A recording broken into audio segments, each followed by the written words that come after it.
지금으로부터 약 한 18년 전쯤에 제가 미국 테네시 주에서 유학 생활을 할 때에 한 가지에 딱 꽂힌 것이 있었습니다. 한 가지에 딱 꽂힌 것이 있어서 잘못 판단을 하고 시행을 했던 적이 있는데요. 그 한 가지가 뭐냐? 캐딜락이라는 자동차였습니다. 제가 중고차, 특별히 고장난 중고차를 사다가 이게 고쳐가지고 약간 웃돈을 받고 팔아서 학비에 보태 쓰기도 하고 그런 일을 했는데, 마침 캐딜락, 트랜스미션이 고장난 캐딜락이 오하이오주에 있다는 소식을 접하고 주인과 통화를 한 이후에 500불에, 한국 돈으로 60만 원에 사기로 했습니다. 엄청 싼 거죠. 그래가지고 트럭이 있는 미국 친구에게 얘기를 하고, 또 그 캐딜락을 싣고 올 수 있는 카달리라고 해서 차를 이렇게 뒤에 얹을 수 있는 그 기구를 또 빌려서, 돈을 내고 빌려서 이제 미국 친구하고 함께 오하이오주 8시간, 9시간 운전해서 가는 거리입니다. 이제 그렇게 가기로 했는데, 샤론이가 태어난 지 한 1년 됐어요. 아내가 가지 말라고 하는 겁니다. 너무 예감이 불길하고 너무 감이 좋지 않고 가면 안 될 것 같다고 아주 극구 말렸습니다. 그런데 캐딜락이 온 마음을 사로잡으니까 그 얘기가 들어오지 않는 거죠. 그래서 어떡하든지 이제 가는 겁니다. 그래서 밤에 출발을 했습니다. 결국 캐딜락을 잘 구입을 해서 이제 돌아오는 길인데 비가 왔습니다. 테니시에 이제 거의 도착해서 1시간 반쯤 거리에 남았을 때에 큰 일이 발생을 한 겁니다. 미국 친구가 운전을 하는데 빗길에 미끄러졌습니다. 빗길에 미끄러지니까 바퀴 18개 달린 거대한 트럭, 세마이라고 불리는 거대한 트럭이 제 친구 운전석을 제 생각엔 한 120km로 달린 것 같아요. 뻥 치니까 정말 빛의 속도, 저는 그때 빛의 속도가 아닌가 이런 생각이 들 정도로 저희 차가 뒤에 캐딜락을 뒤에 달고 있었음에도 불구하고 빛의 속도로 회전을 하기 시작했습니다. 그 짧은 순간에 오만 생각이 머릿속에 스치면서 아내가 가지 말라고 했다는 것, 또 우리 1년밖에 안 된 딸 얼굴이 기억나고 한국에 있는 부모님이 생각나고, 이렇게 해서 죽는구나, 여기서 끝이구나, 이 생각을 했어요. 정말 빛의 속도라는데 마침 상행선과 하행선 사이에 숲이 있는 겁니다. 만약에 상행선과 하행선이 붙어 있었던 곳이면 정말 이거는 뭐 어마어마한 대형 사고가 났을 텐데 마침 가운데 숲이 있었어요. 그리고 옆에 있는 차들이 멀리 떨어져 있어가지고 피해를 보지 않았습니다. 빛의 속도로 돌면서 작은 나무들은 다 쓰러뜨리고 이제 저쪽에 고목나무처럼 어마어마하게 큰 나무들이 있는 곳으로 막 달려가는 겁니다. 근데 이렇게 돌면서 결국에는 제가 있는 조수석으로 그 나무가 이제 확 나타난 거죠. 안전벨트도 잘 되어 있지 않았고 고장나 있는 상태였고 옛날 트럭이었기 때문에 목 지지대도 없었습니다. 그때 제가 뭘 생각했겠습니까? 오만 생각하면서 입술로 주여 하고 외쳤어요. 그냥 주여 하고 외치고 친구인 좌씨라는 친구의 어깨를 잡고 좌씨, 그러고 제가 딱 이렇게 숙였습니다. 근데 제 쪽에 그 강력하게 그 나무에 쾅 부닥치면서 차가 드디어 멈췄는데요. 어떻게 됐느냐? 살았습니다. 살아서 이렇게 오늘까지 지금 잘 살고 있는데요. 그때 자동차 의자 시트가 저희를 이렇게 감싸 안았어요. 제 쪽으로 부닥치면서 자동차 의자 시트 뒤로 부닥치면서 시트가 저희를 이렇게 확 감싸 안았습니다. 그래서 살아날 수 있었고, 차는 진짜 종이가 구겨지듯이 이렇게 구겨지면서 찢어졌습니다. 그 안에서 살아났다는 것이 기적이죠. 그건 살아날 수 없는 사고인데 살아났습니다. 그 사고 이후에 제가 세 가지를 크게 깨달았습니다. 그 다음부터 제가 중고차 매매를 하지 않았습니다. 근데 세 가지를 깨달았는데, 첫째는 나의 욕심이었다. 캐딜락을 너무 타고 싶고 과시하고 싶고 하는 그 내면의 상태를 보니까 저의 욕심인 거예요. 두 번째는 캐딜락보다는 목숨이 중요하다는 사실을 확실하게 깨달았습니다. 셋째는 하나님이 살려주셨다는 거죠. 하나님이 살려주셨다는 걸 확실하게 깨달았습니다. 세 가지를 깨달았습니다. 저의 욕심이었다는 걸 깨달았고, 캐딜락보다는 목숨이 소중하다는 걸 깨달았고, 하나님이 살려주셨다는 것을 확실히 깨닫게 된 사건이었습니다. 오늘 성경 본문 야고보서에 보면 야고보 사도는 사람이 유혹에 빠지는 이유가 있는데 그 유혹에 빠지는 이유가 욕심 때문이다 그렇게 말합니다. 제가 캐딜락이라는 유혹에 빠졌던 것도 제 안에 있었던 소유욕, 과시욕, 욕심 때문인 거예요. 사람은 욕심이 생기면 문제가 발생하게 되고 그 문제 때문에 엄청난 대가를 치르게 됩니다. 오늘 야고보서 1장 15절 말씀 보면 욕심이 잉태하면 죄를 낳고 죄가 장성하면 사망을 낳는다. 아주 유명한 말씀인데 이것이 정말 구약에 일관되게 내려오는 하나님의 메시지입니다. 그래서 인간에게 욕심을 부리지 말 것에 대해서 굉장히 강력하게 말씀하고 있습니다.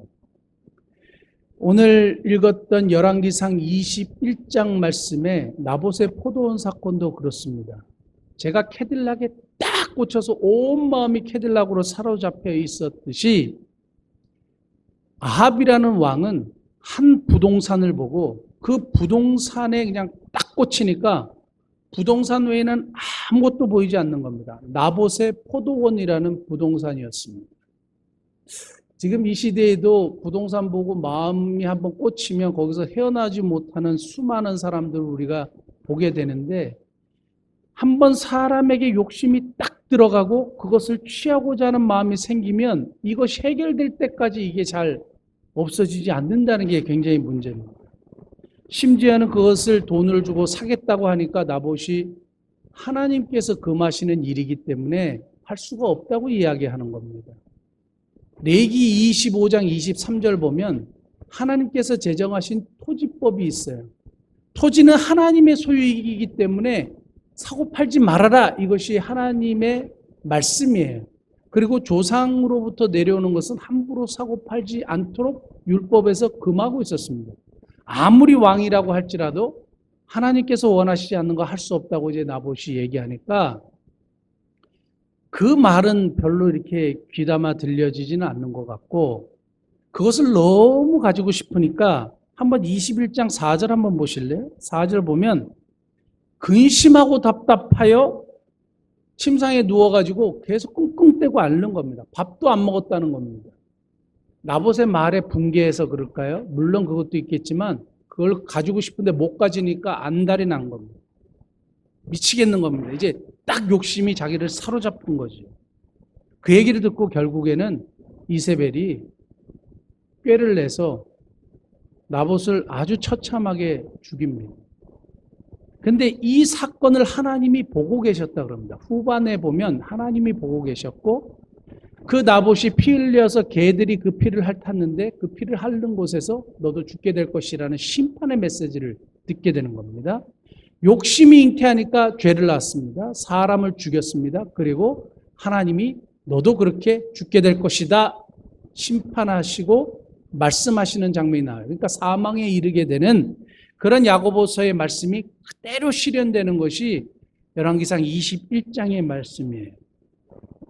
기독교 역사를 이렇게 쭉 한번 살펴보면 초대교회 교부들 약 한 4세기부터 이렇게 등장했던 말이 있는데요. 7가지의 치명적인 죄, Seven Deadly Sins 이렇게 얘기하기도 하고 7가지의 중죄, Seven Cardinal Sins 이렇게 얘기하기도 합니다. 4세기부터 등장한 이 단어는 뭐냐면 영적인 지도자들, 그래서 중세의 영적인 지도자들은 이것을 가르치고 설교하고 매일 한 가지씩, 7가지 죄니까 매일 한 가지씩 이것을 해결하기 위해서 하나님 앞에 기도하고 노력하고 투쟁하고 싸웠다. 이렇게 이제 전해지고 있습니다. 7가지 죄가 뭐냐? 첫째가 모든 죄의 뿌리라고 하는 교만. 둘째가 질투. 세 번째가 분노. 네 번째가 탐심. 다섯 번째가 탐식. 여섯 번째가 게으름. 일곱 번째가 정욕. 이렇게 되어 있습니다. 하나하나 따져보지는 않겠고 이 7가지 중에 3가지가 욕심에 관한 거예요. 탐심, 탐식, 그리고 정욕. 다 욕심에 관한 겁니다. 7가지 중에 3가지가 욕심에 관한 건데 이 욕심의 문제가 정말로 해결되기가 쉽지 않은 거죠. 인간의 마음에 욕심이 한번 들어가게 되면 결국에는 죄를 범하게 되고 사망에 이르게 되니까 강력하게 요구하는 겁니다. 욕심과 싸워서 이겨야 되는 겁니다.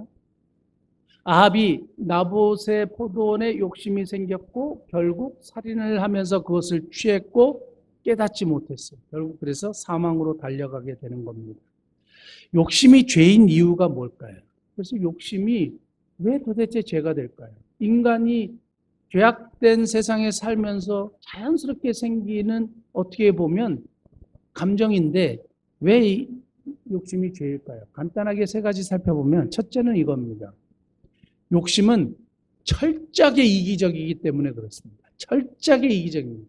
언제든지 자기를 위하여입니다. 제가 캐딜락을 타고 싶었던 것은 가족을 위함이 아니었습니다. 따지고 보면 나를 위함이에요. 내가 누리고 싶고 내가 가지고 싶고 내가 즐기고 싶은 거예요. 항상 욕심의 내면에는 자기중심적이고 자기가 누리고 싶고 자기가 가지고 싶고 자기가 취하고 싶은 거예요. 자기중심적인 이기심은 하나님의 말씀에 반하고 하나님 보시기에 죄악입니다. 둘째, 욕심은 철저하게 이웃이 배제되어 있습니다. 철저하게 이웃이 배제되어 있습니다. 욕심은 철저하게 자기중심적이기 때문에 이웃의 공간이 없습니다. 욕심이 한번 들어오면 이웃이 거기에 있을 만한 공간 자체가 존재하지 않는다 이 말입니다. 예수님께서 율법의 정신, 하나님의 말씀, 계명을 2가지로 정리하셨는데 하나님 사랑과 이웃 사랑입니다. 그런데 욕심이 한번 가슴에 꽉 차기 시작하면 이웃이 보이지 않는 겁니다. 나봇 보이지 않는 거예요. 그냥 죽여버리는 거예요. 취하기 위해서. 나봇이 이야기하는 하나님께서 금하시는 거 그런 거 필요 없는 거예요. 이웃에 대한 관심과 관용도 상실해버립니다. 그러므로 죄입니다. 하나님의 말씀에 반하기 때문에 또 죄입니다. 셋째, 욕심은 철저하게 하나님을 잊어버리게 합니다. 나봇이 강력하게 얘기합니다. 하나님께서 금하시는 것이다 라고 얘기했는데 그게 들어오지 않는 거예요. 하나님 필요 없는 거예요. 그런데 어떻게 나봇을 죽일 수 있습니까? 하나님을 잊어버리기 때문에 죽일 수 있는 겁니다. 하나님을 무시하고 하나님을 생각하는 마음이 전혀 그 마음이 없기 때문에 죽이는 겁니다. 사랑하는 성도 여러분, 이 욕심이 한번 마음속에 들어오면 결국에는 죄를 발생시키고 죄는 결국 인간으로 하여금 사망에 빠뜨리게 되는 겁니다. 이 진리의 말씀을 여러분 꼭 기억하실 수 있기를 바라고 지금 이 현 시대에도 사람들이 굉장히 이 욕심을 부리는 케이스들이 있어요. 얼마 전에 들은 얘기인데요. 우리나라 코로나가 이렇게 막 발생을 해서 마스크가 천정부지로 값이 올라가지 않았습니까? 그 얘기를 딱 듣고 마스크를 비싸게 팔아야지 하고 마스크 사업을 했던 제가 아는 친구가 한 사람 있어요. 뭐 연락하고 지내는 사이는 아닌데 그 가족을 통해서 제가 들었습니다. 마스크 사업을 하겠다고 하다가 쫄딱 망했다는 거예요. 왜냐? 사람들이 이렇게 어렵고 재난을 당하고 있는데 그 재난을 빌미로 돈을 벌겠다는 욕심이에요. 그건 정말 나쁜 마음이거든요. 그런데 그런 욕심을 가지고 사업에 뛰어드는 것, 결국은 자기를 망하게 하는 지름길입니다. 우리도 종종 이런 어려운 재난을 통해서 뭔가 돈을 벌어보겠다가 하는 것 굉장히 좋지 않습니다. 물론 우리 교회 교인들은 그런 분이 안 계시겠지만 항상 주의해야 되는 겁니다. 욕심을 벗어버릴 수 있는 길, 욕심 없이 인생을 살 수 있는 길은 없을까? 한국교회도 이 욕심으로부터 벗어나지 못하는 것 같습니다.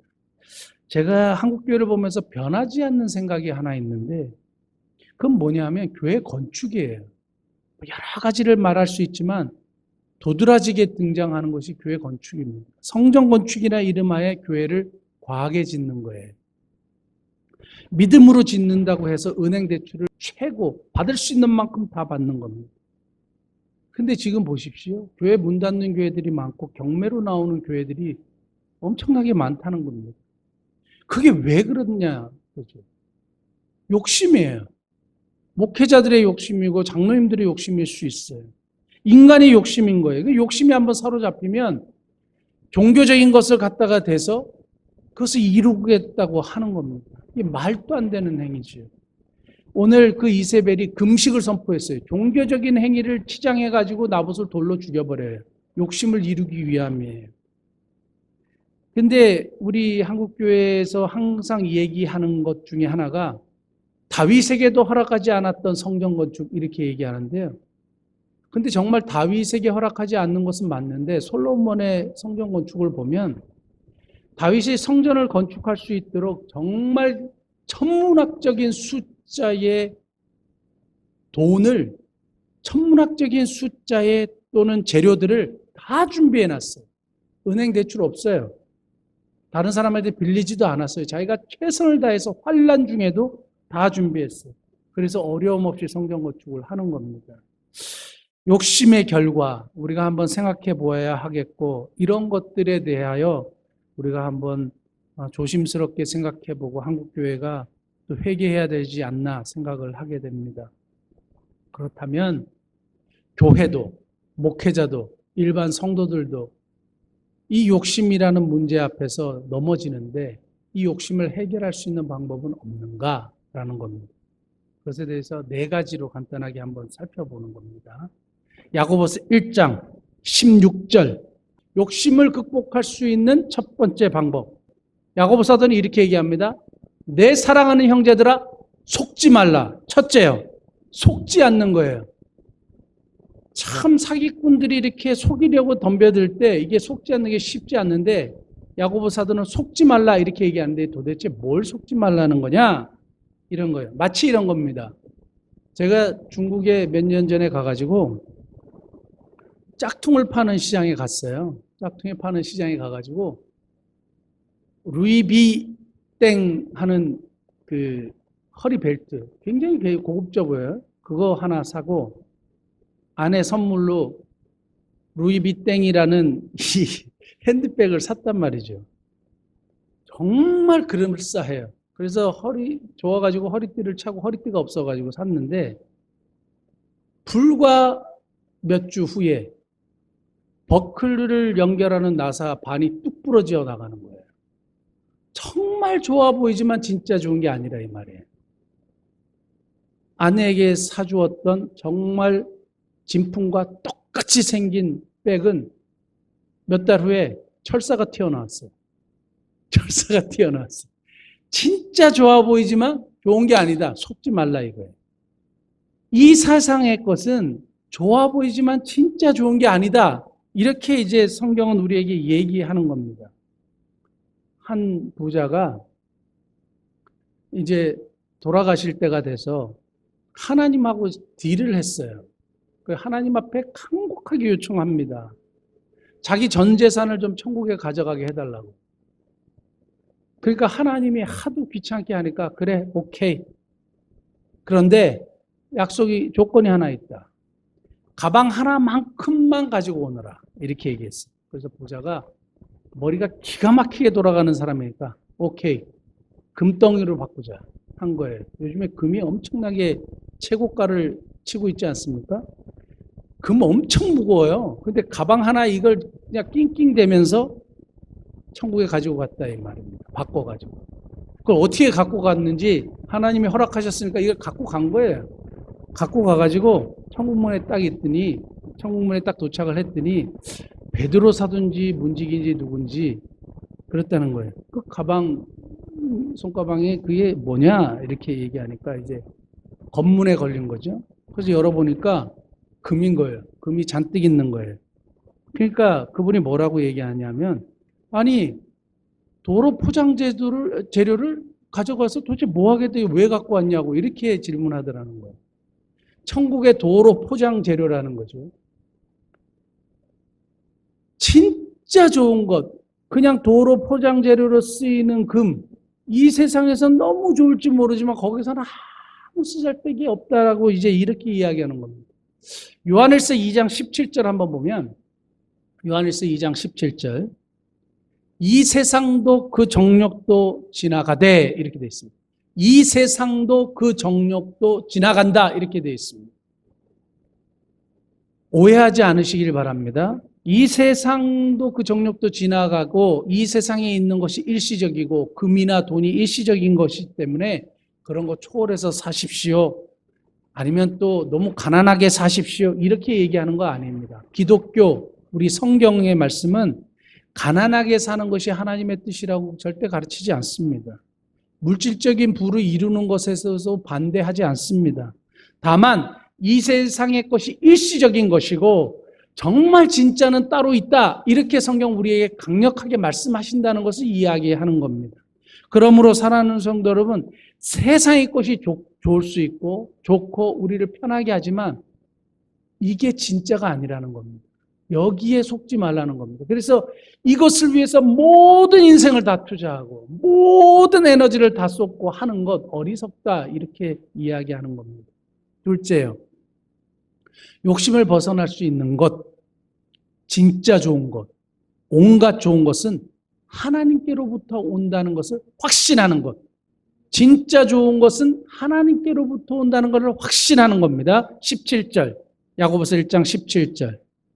온갖 좋은 은사와 온전한 선물이 다 위로부터 빛들의 아버지께로부터 내려오나니. 아멘. 모든 좋은 것은 누구에게로부터? 하나님으로부터 오는 거예요.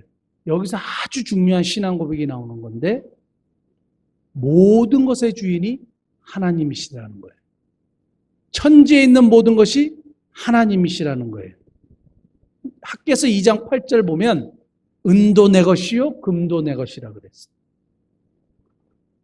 이 모든 것을 가지신 하나님이 우리에게 주시는 건 뭐냐? 좋은 거다. 좋은 거다 이거예요. 욕심이 하나님을 잊어버리게 만들지만 정말 이 하나님을 신뢰하면 이 욕심에서 이겨날 수 있다. 저는 그렇게 믿습니다. 제가 성서대학교회를 사임하고 미국에서 청빙을 받았을 때에 미국에 가려면 비자를 받아야 되는 상황입니다. 근데 이 비자를 꼭 받고 싶은 거예요. 그리고 미국에 너무너무 가고 싶은 거예요. 미국에 안 가면 그때 제 나이가 38살이니까 어디 사실 담임 목사로 가기도 애매하고 어중간한 거예요. 그래서 다른 데는 이렇게 지원을 하지도 않았어요. 근데 미국 교회는 사임을 했고 미국 교회는 청빙을 받았고 만약에 비자가 그때도 굉장히 이게 비자 받기가 어렵고 온 가족이 다 가야 되고 종교 비자로 가야 되니까 이게 쉽지 않은 문제예요. 그러니까 갑자기 불안해지기 시작했어요. 괴로워지기 시작했어요. 안 되면 어떡하지? 큰일 나는데 무조건 돼야 된다고 생각했어요. 근데 밤에 성경 공부를 항상 하면서 하나님의 뜻을 구했는데 그 정말 잘한 것 같아요. 마태복음 9장 7장 9절에서 12절 말씀에 악한 자라도 자식에게 좋은 것을 줄 줄 아는데 하물며 하늘에 계신 너희 아버지일까 보냐. 이 말씀.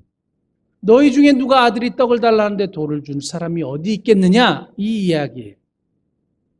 그러면서 제 마음에 이 하나님에 대한 좋으신 하나님에 대한 확실히 딱 사로잡혀 있으니까 여러분 오해하지 마십시오. 아, 미국에 무조건 갈 수 있겠다. 이런 확신이 아니었어요. 이런 평안함이 아니었어요. 미국에 가도 되고 안 가도 되고 미국에 비자가 돼도 되고 안 돼도 되고 마음이 너무너무 평화로운 거예요. 왜냐? 하나님은 하나님의 백성들에게 좋은 것을 주시기 때문에 만약에 비자가 안 되는 것은 하나님이 나에게 그것이 더 좋다고 판단하셨기 때문에 거절하셨다. 이런 믿음이 드니까 세상 너무너무 평안한 거예요. 여러분, 제가 이 수도 없이 이런 얘기를 하지만 실제적인 문제에서 평안을 찾기가 쉽지 않습니다. 하나님을 신뢰하는 게 쉽지 않아요. 그런데 여러분 꼭 기억하세요. 온갖 좋은 것은 하나님이 주시는 것이고 하나님으로부터 온다는 것. 그 하나님을 신뢰할 때에 여러분 욕심으로부터 벗어날 수 있으며 참 평안을 얻으실 수 있다는 사실을 기억하실 수 있기를 바랍니다. 세 번째, 욕심으로 벗어날 수 있는 세 번째는 말씀. 욕심을 기도로 물리칠 수 있습니까? 우리 기도하면 해결된다고, 기도는 모든 것의 해결책인데 욕심을 기도로 해결할 수 있을까요? 제가 궁금해서 불교에서는 욕심을 뭐라고 하는지 한번 살펴봤더니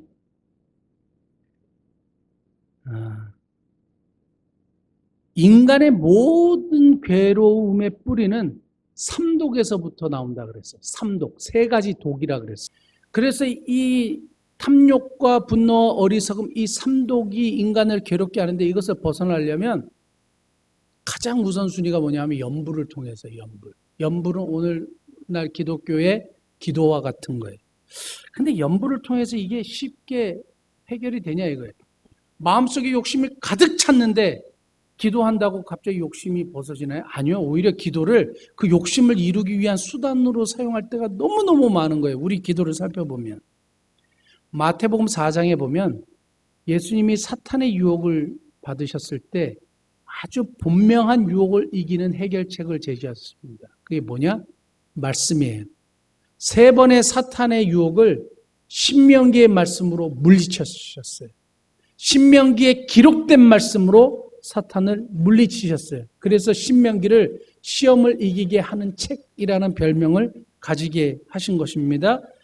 말씀과 기도는 늘 언제나 같이 가야 해요.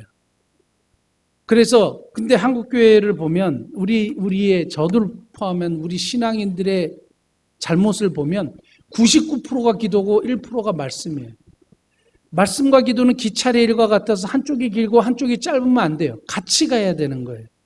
그래서 사랑하는 성도 여러분, 항상 기도와 말씀을 균형 있게 조화롭게 이루어 나가는 저와 여러분 되실 수 있기를 바라고, 욕심 들어왔을 때 말씀으로 물리치기 위해서 말씀을 가까이 하시는 믿음의 성도들 되시길 바랍니다. 마지막 네 번째는 주님을 그 무엇보다도 사랑하는 거예요. 주님을 그 무엇보다도 사랑하는 거예요.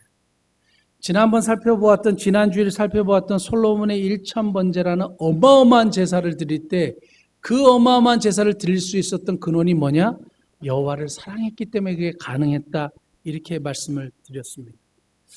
제가 그 한 달에 한 번 받는 소식지 해와 달에 보면 항상 실리는 남편의 일기가 있어요.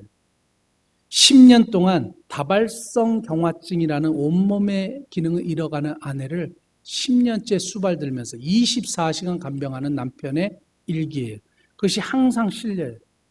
10년 동안 아내의 병수발을 드는 것이 쉽습니까? 온몸의 기능을 잃어가기 때문에 남편이 모든 걸 다 해야 되는데, 대소변 다 받아내야 되는데, 그렇게 하는 것은 어려워요. 근데 그것을 가능케 하는 게 뭐냐? 사랑하기 때문에 가능한 거예요. 한 가지 이야기만 더 드리고 말씀을 마치려고 하는데요. 요한복음 12장 1절부터 8절 말씀 보면 마리아에 대한 이야기가 나오는데 3,000데나리온 하는 아주 값비싼, 오늘날로 따지면 3천만 원 정도예요. 1데나리온이 노동자 하루 품삯이니까 3천만 원 정도예요. 10만 원으로 따지면. 근데 이걸 보고 가룟 유다가 뭐라고 얘기했냐면, 아니 저 비싼 거를 차라리 그걸 팔아갖고 가난한 자들에게 주면 좋겠다, 이렇게 이제 역정을 내니까 예수님이 그 마음에 그 욕심을 알아보셨다 그랬어요. 그 헌금함에 있는 돈을 훔쳐가려는 가룟 유다의 마음을 꿰뚫어 보셨다, 그렇게 말씀하고 있어요. 가룟 유다는 300데나리온에 팔아가지고 가난한 사람들에 주겠다, 이것이 사실 본 마음이 아니고 마음의 욕심이었어요. 그런데 그 어마어마하게 비싼 것을 기꺼이 깨뜨립니다. 그리고 주님의 발을 닦습니다. 그게 왜 가능하냐? 주님을 사랑하기 때문에 그래요. 저는 오늘 우리 사랑하는 미사목민교회 모든 성도들이 나를 구원하시기 위해 이 땅에 오신 주님, 나를 대신하여 십자가에 달리신 주님, 나를 천국에 들여보내시기 위하여 나의 모든 죄를 깨끗게 하시기 위하여 피와 물을 쏟으신 주님, 이 험악한 세상을 살아가는 동안에 항상 함께 하시기를 원하시는 주님, 어려움 속에 마음을 토로하며 기도할 때 들어주시는 주님, 상처받고 세상 사람들이 괴로워할 때 위로해 주시는 주님, 언제나 변함없이 변하시지 않고 돌보아 주시는 주님, 나를 위해 지금도 하나님 참 제가 아직 부족해서 그러니 좀 불쌍히 여겨주십시오. 저를 좀 도와주십시오 하며 중보해 주시는 주님, 이 주님을 그 어떤 것보다도 사랑하는 마음을 회복하시는 우리 성도님 되시기를 예수님을 축복합니다. 주님을 사랑하면 욕심으로부터 벗어날 수 있습니다. 여러분, 그러므로 속지 마십시오. 항상 좋은 것은 하나님으로부터 온다는 사실을 꼭 기억하십시오. 말씀을 가까이 함으로 유혹을 극복하실 수 있기를 바랍니다. 주님을 그 어떤 것보다도 사랑해서 정말 신앙의 자리, 바른 신앙의 자리로 나아가는 저와 우리 모든 성도들 되시기를 예수님의 이름으로 축복합니다. 기도하시겠습니다.